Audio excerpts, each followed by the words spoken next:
मेरे हस्बैंड को मेरी जरूरत तभी होती जब मेरी बेस्ट फ्रेंड मेरे साथ होती। हनी, जरा मेरे साथ चलना। शायद लॉन्ड्री रूम में वॉशिंग मशीन में कुछ प्रॉब्लम आ गई है अभी। मुझे लीजा के सामने ये बहुत एम्बैरेसिंग लगता था, लेकिन हम दोनों की 10 साल की शादी में ऐसे प्यार भरे पल बहुत मुश्किल से आते थे और मैं इन्हें बिल्कुल खोना नहीं चाहती थी। और जब हम दोनों साथ में थे, तब अचानक रॉजर ने मुझे लीसा बुलाया।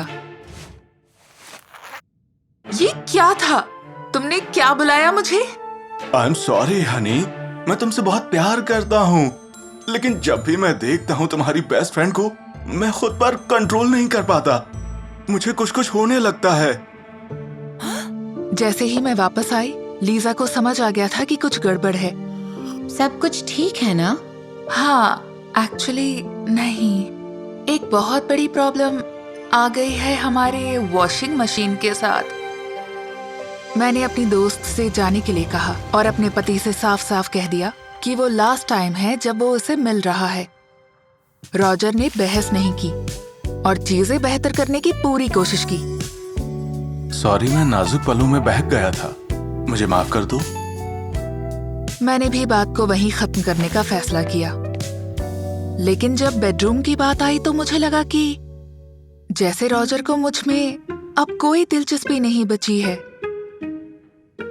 सॉरी, मुझे बाथरूम जाना है, अभी आया।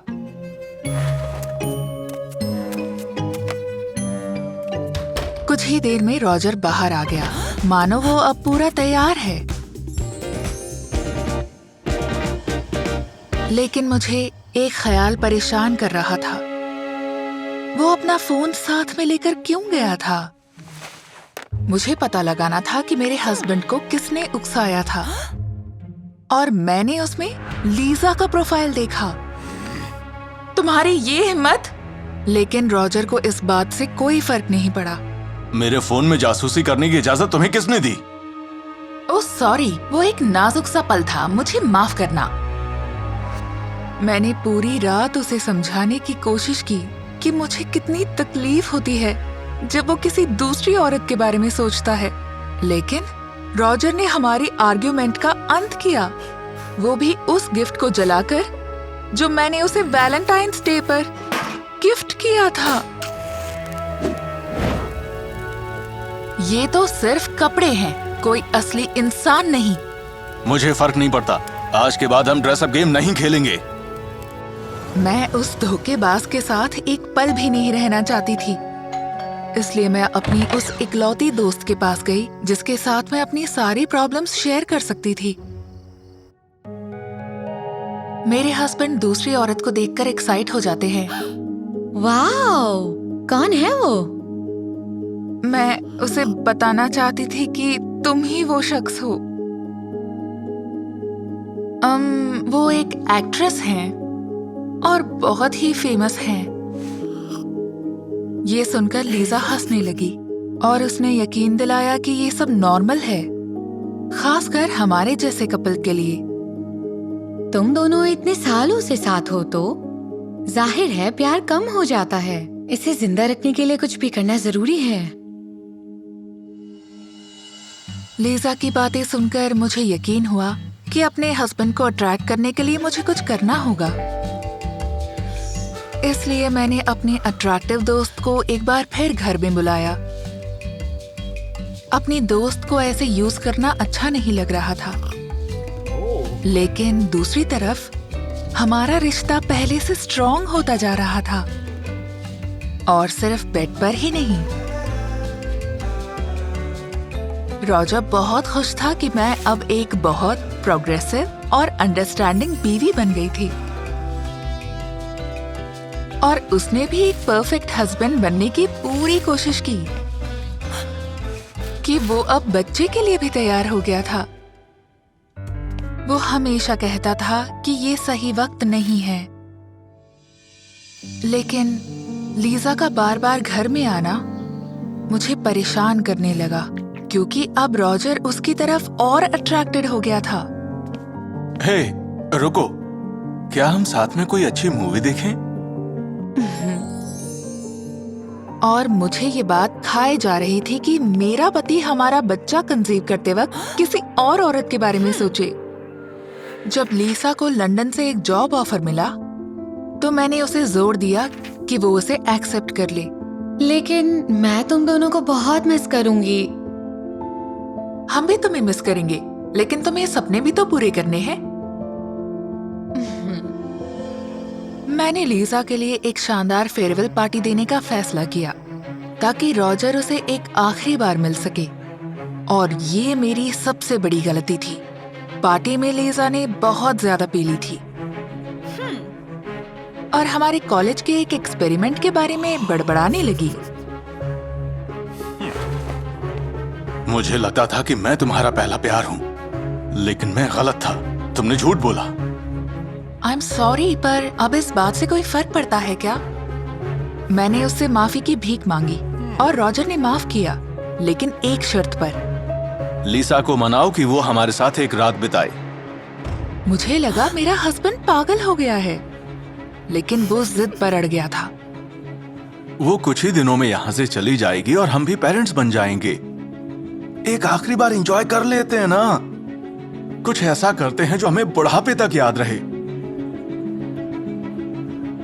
मैंने लीजा को रॉजर के आइडिया के बारे में बताया कि वो एक और इंसान को हमारे साथ बेड पर लाना चाहता है।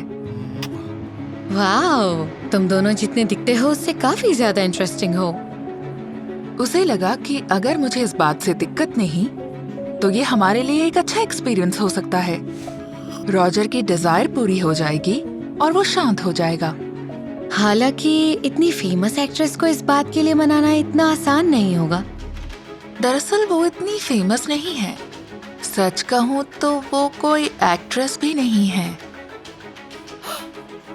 शाम खत्म होते होते रॉजर बहुत खुश था कि मैंने सब कुछ अरेंज कर दिया और हमारी एनिवर्सरी पर उसे सरप्राइज मिलने वाला था। मैं जो सोच रहा हूँ वही होने वाला है। हाँ। ओह माय गॉड, सच कह रहा हूँ, तुम दुनिया की बेस्ट वाइफ हो। रॉजर उस दिन बहुत एक्साइटेड और नर्वस था। उसने पूरा 1 घंटा सिर्फ वाइन और कपड़े चुनने में लगा दिया, और उस दौरान मैं उसकी एक्साइटमेंट को और बढ़ाती रही। तुम मुझे उसके साथ शर्मिंदा तो नहीं करोगे?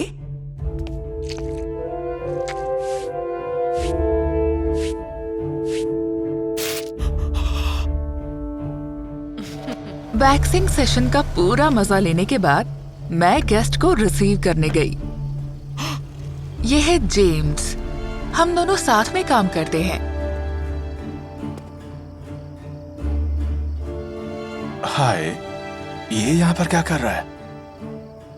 मैंने रॉजर से कहा कि मुझे थ्रीसम में कोई दिक्कत नहीं है, और क्योंकि लीजा उसकी फैंटेसी है, उससे पहले मेरी फैंटेसी पूरी करेंगे।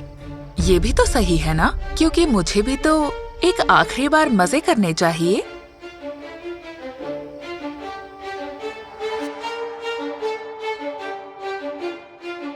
उस पूरी शाम रॉजर उदास सा एक कोने में बैठा रहा, जबकि मैं अपने कॉलीग के साथ काम की बातें कर रही थी।